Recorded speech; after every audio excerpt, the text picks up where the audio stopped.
Jared Campanella from Jeran.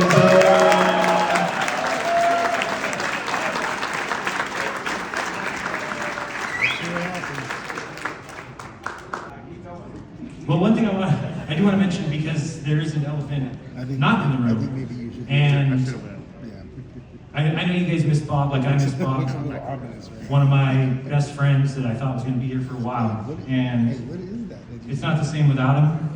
And I do know that he wanted us to keep going, that he wanted us to never give up, that he really thought we could change the world, and I agree with him. And so let's give everybody, please give Bob a round of applause.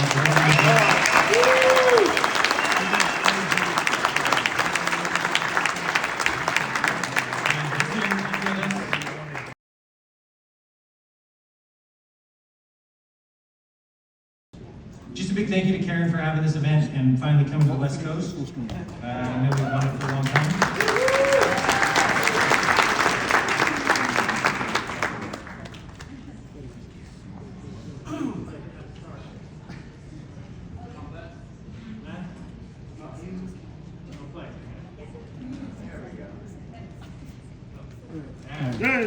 All right.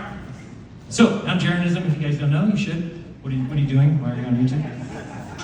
Easy to find me: TikTok, Facebook, YouTube, Rockman, Instagram, and you can also find me t.me/Jeranism on Telegram, so you can reach out if you want to, if you have questions, concerns.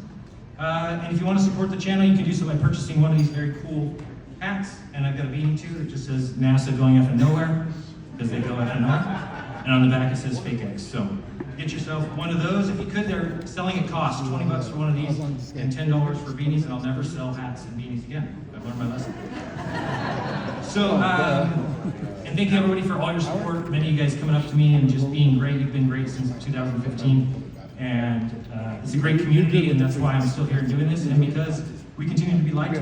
So I don't think that I am special. I just think that, unless you call unique special, you're going to always get my honest opinion, even though that sometimes isn't popular. It's just something I decided when I very first started. The reason I was going to do this was to talk to you about the truth, talk to you about my opinion. And if you don't like it, you don't have to watch. I mean, that's the good thing about YouTube. There is a block channel button, and you would never have to see me at all, except for if you come to this event and then never see me. So, and then I always tell you why I believe what I believe. So, the elephant out of the room, we talked about that. Thank you, Karen, we did that. Very good. We don't even need to watch my intro. All right. So should we trust the information coming from space agencies? I think this is quite deep. It's a deep question, because there's this conflict with what do we call proof, what do we call evidence. And if we look at history, if we look at history, we start needing to wonder, how did courts handle photographs? Because if you think about it, when photographs first came around, obviously they would have been something that was seen as, what was it called? It was called a mirror with a memory. So that's what they thought of photographs at the time, which you don't have anybody hoaxing them or faking them, and that is the case. So if you think about, this is something that the Pope put out, June 29th, 1936. This is just when photos and videos were really starting to become mainstream, if you will.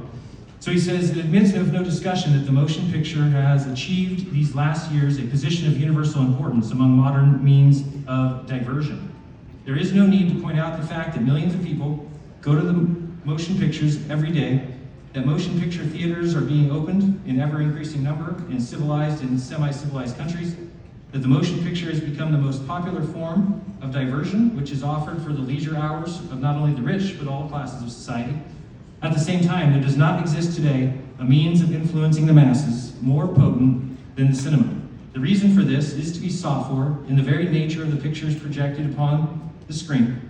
In the popularity of motion picture plays and in the circumstances which accompany them, the power of the motion picture consists of this, that it speaks by means of vivid and concrete imagery, which the mind takes in with enjoyment and without fatigue. Even the crudest and most primitive minds, which have neither the capacity nor the desire to make the efforts necessary for abstraction and deductive reasoning, are captivated by the cinema, in place of the effort which reading or listening demands. And if you think about that, that's very true. When you read or when you're listening or when you're doing something else, you need to, and it actually takes work, but to sit on the couch and watch TV doesn't take any work. To watch the news, and this is what we've got, a world full of people that have become incredibly lazy. And the result of that is going to be manipulation at every corner. And that's what happened, is that they've realized what the power of photographs and video does. And what they're able to do now is trap people into a world where they can be very lazy by just observing the screen. And then also you're considered smart, right? Today you're considered smart if you believe the news. You're considered smart if you believe the scientific propaganda. That's what it takes to be smart.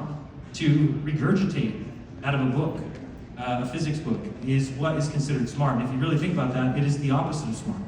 A parrot can repeat what it's told to say, but we don't think of a parrot as being smart. But this is what they've done, is they've completely flipped it upside down to where now, if you think outside the box, if you're able to take the information that you're given and rework it in a new way, that's not, you're considered out of your mind.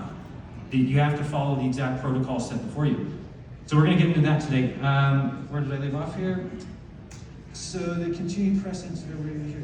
So anyway, I'll pick up from here. The abstraction or deductive reasoning are captivated by the cinema. In place of the effort which reading and listening demands, there is the continued pleasure of a succession of concrete and, so to speak, living pictures. The power is still greater in the talking picture, for the reason that the interpretation becomes even easier, and the charm of music is added to the action of drama. Dances and a variety of acts which are sometimes introduced between the films serve to increase the stimulation of the passions. So we know that the paperclip scientists came over from Germany. We know that they've been working on mind control forever. So we have to understand that that's what TV has become. That's what advertising has become, is nothing but mental manipulation. And I'm very happy that there's this many people here, because it tells me that you're not one of those people that's falling for that anymore. You've now been able to look past that, and that's step one. And we're going to get into that. So what is really real? Okay? Yeah, give yourself a round of applause. You guys can. So what exactly is real? Because we have to remember what is interpreted by our brains is what the senses that we see around us. So I can see that there's people here. Are you real? Well, the thing that makes it real is consistency. If I ask this gentleman, are these people here? Yes. You see the same amount of people in this row that I do? Yes. That's how we interpret what real is. You have to start to have collaborating evidence. Not just if one person says they see a ghost in the corner, is that real? Questionable, right? Only one person sees it. So really, if now 2 people, 3 people, 10 people say they see it, all of a sudden it makes it a little bit more real. But the problem with that is, with companies like NASA, what they're able to do is they're able to provide you an image, which we cannot back up with anything. There's no evidence that tells us that that's real other than them saying so, right? But they have these backup people, and they've got scientists who say it's real, but none of them have ever seen it, right? They also are just being told. So it's the equivalent of them saying there is a ghost there, and these scientists say there's a ghost there, and these people here say there's a ghost there, and you don't see it. You don't see a ghost there. But you, for some reason, adopt that as truth. And that's what they've learned to do by manipulating our minds. I want to listen to a little bit of this. This is just a little bit of Hume. It'll work. More certain what our sense perceptions say to us. Hume took this critique very seriously. He realized that Berkeley was correct. Our sense perceptions are very fallible. Locke had kind of admitted that, but still carried on with the idea that really, because we have nothing but our impressions, that really has to be the basis of our knowledge. Well, Hume said this is not good enough.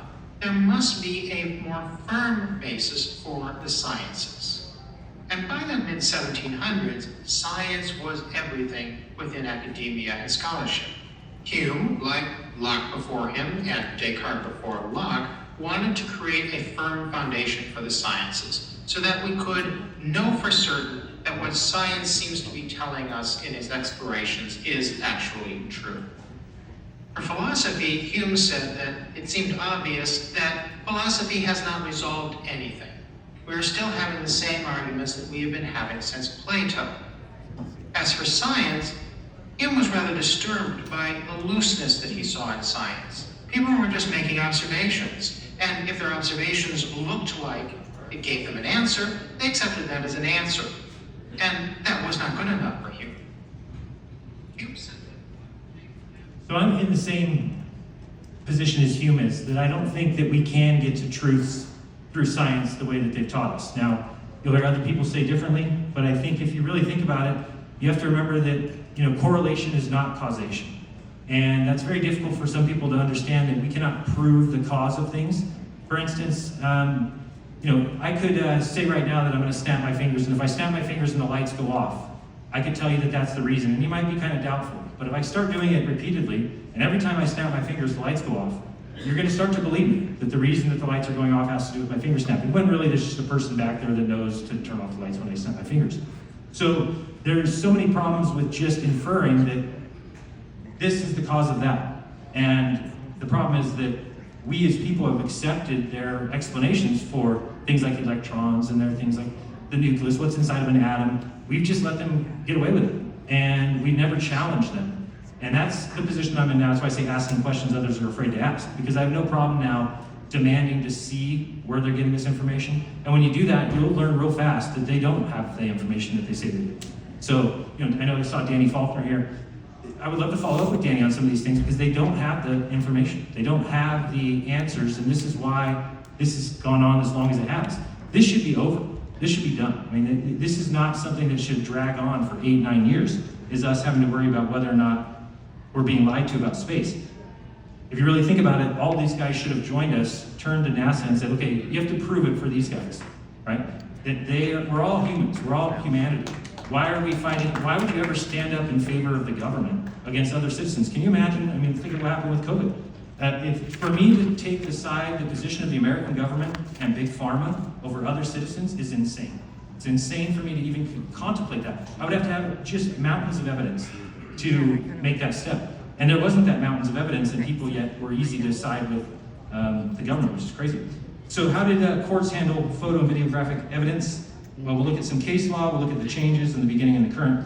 So it was very scary at first because the science of photography has been a great assistance to the advocate in the preparation and presentation of his cases, and it can now be said to be an established and important branch of the law of evidence. The court in Georgia said, "We cannot conceive of a more impartial and truthful witness than the sun, as its light stamps and seals the similitude of the object of the photograph put before the jury.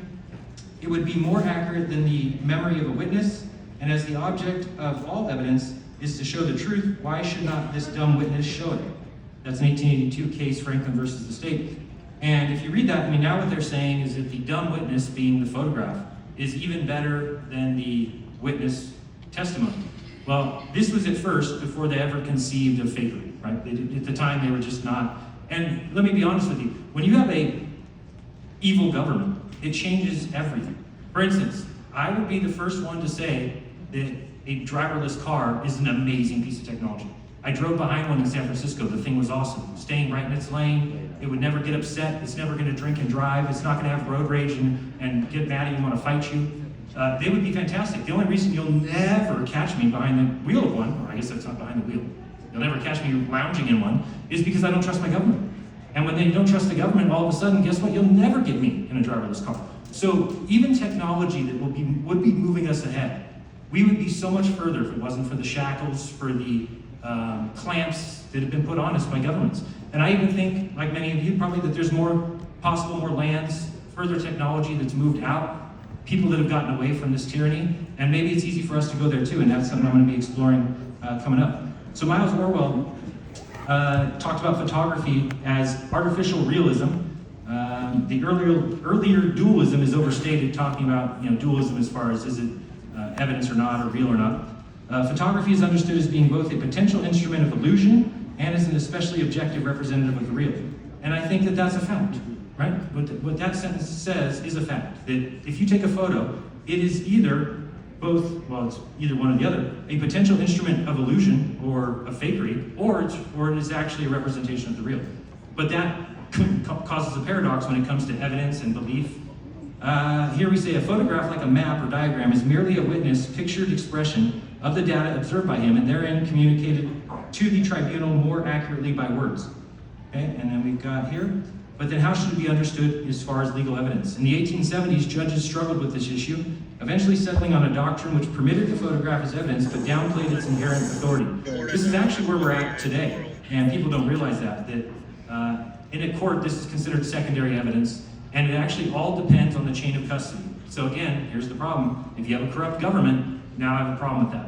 I'm not going to trust when you tell me that the chain of custody of documentation or photographs has gone through NASA's chain of command. That doesn't work for me, Because if I'm being deceived, that's one way you could deceive me.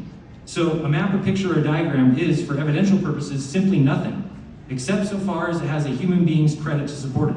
It's another thing, right? A photograph cannot say anything. You need to have the person say, that's what I saw.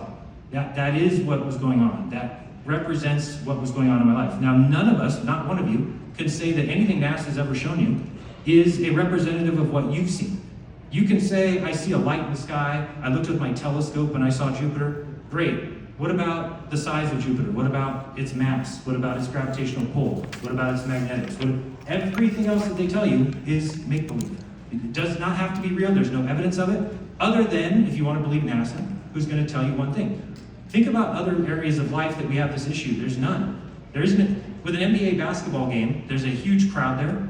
There's people watching it live. There's many people involved. I could go watch it live if I don't believe in it, and I can see that they are presenting on TV exactly what goes on in real life. Now, with NASA, there's a big difference. They've convinced you by launching bottle rockets in the sky and then flipping the camera to now this is the space beam now, and everybody believes it. And these are people, Red Rhetoric and these guys say that that's evidence to them, or not even evidence, it's proof. It's proof. Because they watch the rockets go up in the sky, and then the TV box shows you the view from the rocket, that's proof. When anybody should be smart enough to realize that's not proof, it's just your belief in what you want to be true, but it's not proof, it's not true. Speak to us no more than a stick or stone. Very true. It can of itself tell us no more as to the existence of the thing portrayed upon it than can a tree or ox. We must somehow put a testimonial human behind it, as it were, before it can be treated as having any testimonial standing in court. It is somebody's testimony or it is nothing. So we do have some people that testify and say, this is what I see, right? We've got Don Pettit. Now, my problem with this guy is, we're told 1 out of 4,000 applicants to NASA gets accepted as an astronaut. If Don Pettit is 1 out of 4,000, then they need to get out of the special education schools, don't interview there, and maybe interview somewhere else. That's ridiculous. And so it's a slap in the face to see somebody that's basically partially retarded, or at least has some mental deficiency, who we're being told is a very intelligent scientist. He's just not. And these guys make mistakes all the time, and we call them out for it. So analogy to maps and models and diagrams, we talked about that's the first thing I showed you. And then it was promoted one understanding of the photograph, the image as an artifice, over the other, the image as replication, formerly the photograph treated as mere illusion and nothing more. In practice, despite doctrine, admitted photographs operated at both illustrations of the witness's testimony and as independent evidence. It corroborates as well as illustrates. So again, there is some cases where, if courts are being honest, that you would be able to follow the succession of film. Let's say that there's somebody who robs a liquor store, and the policeman gets in there early and he's able to take the videotape of showing what happened. And you could say, if you get to court, yes, I grabbed this videotape 2 minutes after, I've held it in my custody. And if we believe everybody, then yes, you can start to believe that as evidence. The problem is, again, we've got deceivers, and they never won't be here. They'll always be here. We'll always be deceived, and that causes a problem. So then they got into starting to talk about composites, whether composites are actually images. How about marked or altered images? Sometimes, now we have a problem. If we're saying a testimony of a person is them saying, yes, that picture accurately portrays what I saw. Now imagine that you saw some sort of robbery go down, and you don't remember what street it was on, but the photograph actually shows the street that it was on. Well, now we've caused a problem, because the photograph is actually telling us more information than you're able to give us. And that's a problem, because now do we take the street name out of the photograph to make it so that it does represent what you saw? This becomes a paradox almost when it comes to pictures. So really the point of this all is, with photographs and video, we're at the point now in life where you can no longer consider that evidence of anything. Everything can be doctored, everything is being doctored. People are now making money off of fake images. People get clicks off of fake images. So this is a warning to be very careful about what you'll accept as proof. And again, let's say that we go out and do a mirror flash and I show you my video. Now for me, I've obviously seen the custody of that video. I'm the one who took it. I'm the one who took it home. I put it in my computer, it comes up, I watch it, I portray it to you guys. The chain of custody has been perfect through that whole thing. Now again, you have to trust me. That's the problem, right? So then what I try and do is tell you guys to go out and do it yourself. I want to find that experiment or that observation that you can go do, because that's the way that you'll finally start to see the truth. So Okay, there we go. Why we can't stay silent, okay? Let's look at this little meme over here on the right. It says governments, owned and operated by corporations, run by psychopaths, lying about an imaginary economy based on debt, fueled by illegal wars, destroying ecosystems, poisoning our food and water, decreasing our education, increasing our prisons, manipulating the media, suppressing free energy, making us struggle, starving, humiliating, killing the rest of the world, all while you stay quiet, pay taxes, and vote. And this should hit home. This should really hit hard. It's the one thing that scares me more than anything as far as how I'll be judged for my life. I'm paying taxes to a government who is indiscriminately bombing citizens, innocent people, innocent citizens. And I did a show recently about false flags. Every single war that the United States has got into was precluded by a false flag. From World War I to Lusitania, World War II at Pearl Harbor, to the Korean War, to everything. This is the way that they operate. This is the way our government operates. To get our buy-in, they create a disaster or allow a disaster to happen. 9/11, same thing, right? Allow a disaster to happen and then use that to get our rah-rah command to say, yes, we should go to war. Okay, get the information out there and then let other people make their choices or decisions based on that information. But staying quiet just won't work. If we recognize evil and we see deception and we let it persist without struggle, we are the ones allowing people to be deceived. Remember that there's a difference between deceiving people and then allowing people. So how can we protect ourselves from these lies? Well, we need to recognize what is real and what can be thought of as real. Is something real if we're told about it? Again, that is for any two people here to lie to you. You should start to realize the danger that we're in a world full of deceivers. That if me and Dave Weiss wanted to tell you that he got jumped last night by somebody in the street, and then I fought him off, and I gave him a body slam, and then, you guys wouldn't believe us. Just because two people are giving, so it's very easy. And if you start to do that for gain, personal gain, it becomes what's called a conspiracy. Here's the thing, everything is a conspiracy. They've now taught people that conspiracy theories are crazy. That two people of power would never get together and try and get one over on you, when that's exactly what goes on in every facet of life. I was a store manager for CVS, and we would have the Tylenol on the shelf, right? And right next to it, you have the CVS brand, Tylenol $9.99, CVS brand $8.99. The difference was the cost for the Tylenol was probably $5. The cost for the CVS brand was like $1. But we put the price $1 underneath because we are deceiving you. We're trying to get you to say, oh, $8.99 is a better price than $9.99. Well, you're not paying attention to the cost. It cost us $1. And we're just selling it for $8.99 because we're deceiving you. What is that? It's a conspiracy, really. It's a conspiracy. When you go to a gas station, have you ever seen where this one's $1 or a penny cheaper than this one? I'll go to this one. These people communicate. Okay, today I'll be higher than you, tomorrow you'll be higher than me. This is a conspiracy. This is all that everything is. It's every pricing thing that you see is a conspiracy. And it's always going to be that way. We just need to be smart enough to recognize it. And sometimes we're not. Does showing us an image constitute the truth? Absolutely not. And it never can, especially when it comes to NASA, especially when it comes to space. Okay? We have to remember, number one, even these scientists, and I don't know if you guys remember a video I did where I got in touch with one of these so-called scientists that is basically he's the head scientist for some satellite and supposedly is taking images of the Earth. So I called him and said, are you the first one to get the images? And he said, no, they come about a half hour, an hour later. Like, so where do they go between photo taken and when they get to you? And he said, they go to NOAA, they go to NASA. So it's like, okay, number one, how does nobody see this as a potential for fraud? You have people say, but Jeran, they received the data from the moon landings at the satellites. And it's like, how hard is it for people to figure out? You have a satellite dish outside right now, right? And there's a cord that comes into this box. And then the box goes to my computer, and I say, well, it definitely came from the satellite. Not paying attention to whatever is happening between here. Right? Whatever's happening between there can be them interjecting any information that they want. They can make it look like the craft is up there, and we've seen Gene Kranz say there's no controller sitting at the computers there at NASA that would ever know the difference between simulation data and real data. None. It's completely the same. Imagine you're staring at a computer screen. How would you know it's not real data? You would never know.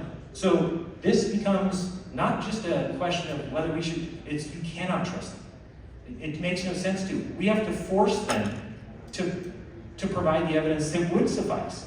And we need to force them by actually explaining what the evidence would be, what the evidence would look like, if you actually were interested in telling the truth, which they're not. They're not interested in telling the truth. This is why there's no camera on the moon. I mean, can you imagine the ease that it would take? I mean, think they're launching satellites all the time, and Starlinks, and just send a camera to the moon. It's always facing the same side of Earth. You would be able to teach children about eclipses. You would never have to have these questions, how do eclipses work? You would have a camera shot. Let's all class, let's reel out the TV and watch this eclipse. It would be paid for by itself. You would be able to have Target and Burger King on their website. So these are things that they should do without question. You know, a 24-hour live stream of where we live. We don't have a 24-hour live stream of the Earth. They will show you pictures of Saturn from every freaking angle. Videos of Saturn at every angle. Oh, this craft did this dip dive through the rings, and we don't have a picture of the North Pole. We don't have a picture of the South Pole. It's embarrassment. I was going to say borderline criminal. It is criminal. And as a space agency that's getting paid by me, I have every right, in my opinion, to say that I don't want my tax money going in. I don't want any tax money. If they want to privately fund their space streams, that's fine. Go privately fund out. People donate to you. But you cannot take money, taxpayers' money, to lie to children in school and give them this false hope about, pretend Narnia.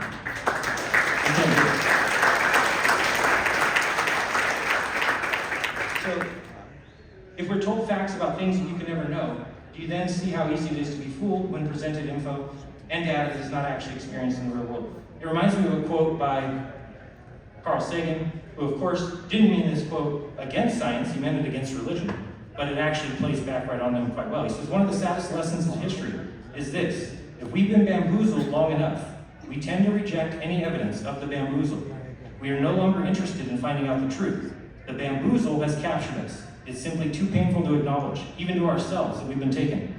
Once you give a charlatan power over you, you almost never get it back. That's what's happened, but now to the very science that he was backing, right? That now they've been bamboozled for too long. Some people who go make channels or make videos against flat earthers have bought into the lie so much that they'll never see through it because they want it to be true. And again, we tend to reject any evidence of the bamboozle. So it doesn't matter how much evidence I show these people, they'll just come up with an answer that usually is, well, NASA says this. Let me explain to you a new way we should do things. When that morning came that Nicole Brown Simpson was found stabbed, what we should have done is just gone to OJ and said, OJ, did you kill her? And he said, no. I think, okay, case dismissed. That's how easy it should be, according to these guys who go to NASA to get the answer. When we say NASA's faking this, then they go to NASA and they say, no, according to NASA, they say they're not. Well, no shit, they're the deceivers. What do you mean? This is literally us pointing out a bank robber coming out of a bank and saying, that guy just robbed the bank. And then the Glober runs up to him and says, sir, did you rob the bank? No. You liar, flat earther, you're such an idiot. You didn't rob the bank, you're so stupid. That's what they do every day. They just keep going to NASA and looking up. No, NASA says this is how that happened. Oh, they were able to communicate on the moon with this. Driving around with an umbrella that's communicating with the Earth. I mean, just give me a break. But the problem that we have is, again, why would you ever do that? Well, it's because they love the lie so much that they don't want to look into it. They don't even want to imagine a world where everything that they believe in. Now, all of us have gone through that. All of us have changed our mind. All of us have examined evidence and chosen to forego what we previously knew.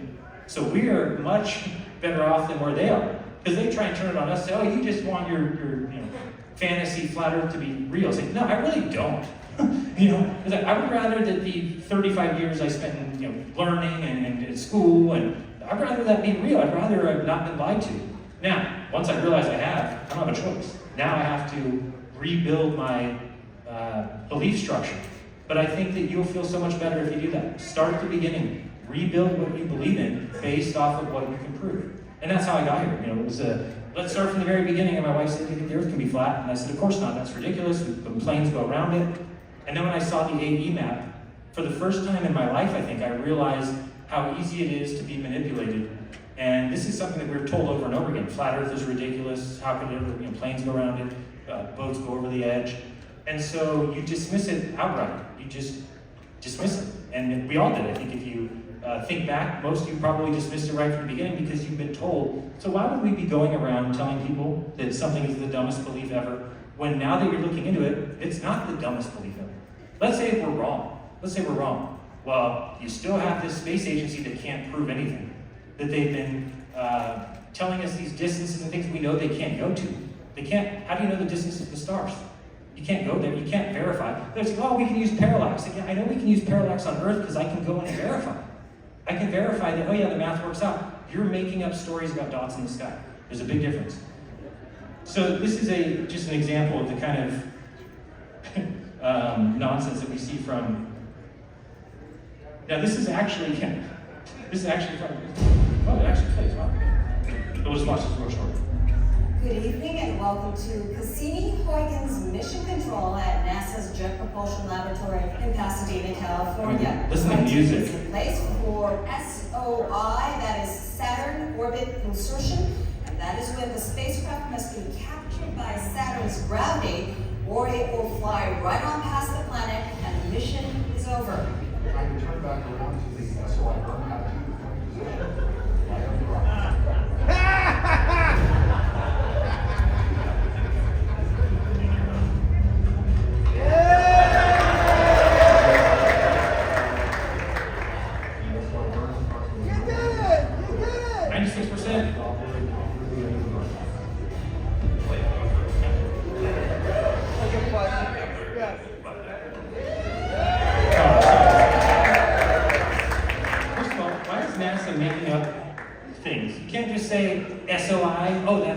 Saturn orbit injection, or else I can just make things up and say I'm at the MOMP. It's the middle of my presentation. Come on, what do you guys know? It's just so dumb. It doesn't make you smart, it doesn't make you intelligent. We're going to shorten things and then make you think that we're smart because we shorten things. Saturn orbit injection. If you listen to that, though, you start to realize how easy it is for them to be deceived. These are people who have totally bought into that. This is their career. They build things and then they get to watch on the screen the data come back. And these guys think that this is proof of something. Oops, back to this one. So, another thing that, these are already, okay, a little faster here. So, one place that we're at today that we need to recognize as well is a crossroads in science, and we will see this in our lifetime. Professor Thomas Kuhn said, he argued that science is a series of peaceful interludes that are punctuated by intellectually violent revolutions, in which one conceptual worldview is replaced by another.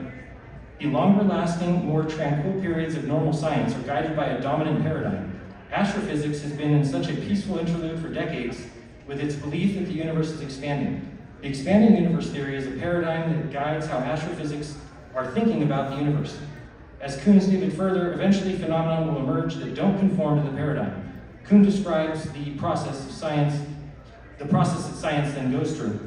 And what he describes is, first they dismiss these maverick ideas as anomalies or minor difficulties that science will eventually solve. They'll soon fit them into their paradigm. However, science resists the idea that a prevailing theory and paradigm are false, and it resists alternative theories to explain anomalies. And as anomalies and data increase, normal science enters a crisis. Right now, we are in the crisis in cosmology. Eventually, a new paradigm that better explains the data will emerge and gain a following of scientists who will overthrow the established theory for scientific revolutions come about. I'm telling you, the universe is not expanding. The universe is not expanding. This is a belief that they have based off of Edward Hubble's, and even Edward Hubble had a problem with it. He said, I think we could be reading into this. They are calling what is called Doppler. You guys know what Doppler is, right? Ambulance comes by you, it's a certain pitch, it goes by you, now it's a different pitch. Well, the reason for that is because the sound waves are being bunched up in the air, causing it to change frequency. And then when it goes away from you, they're being stretched out.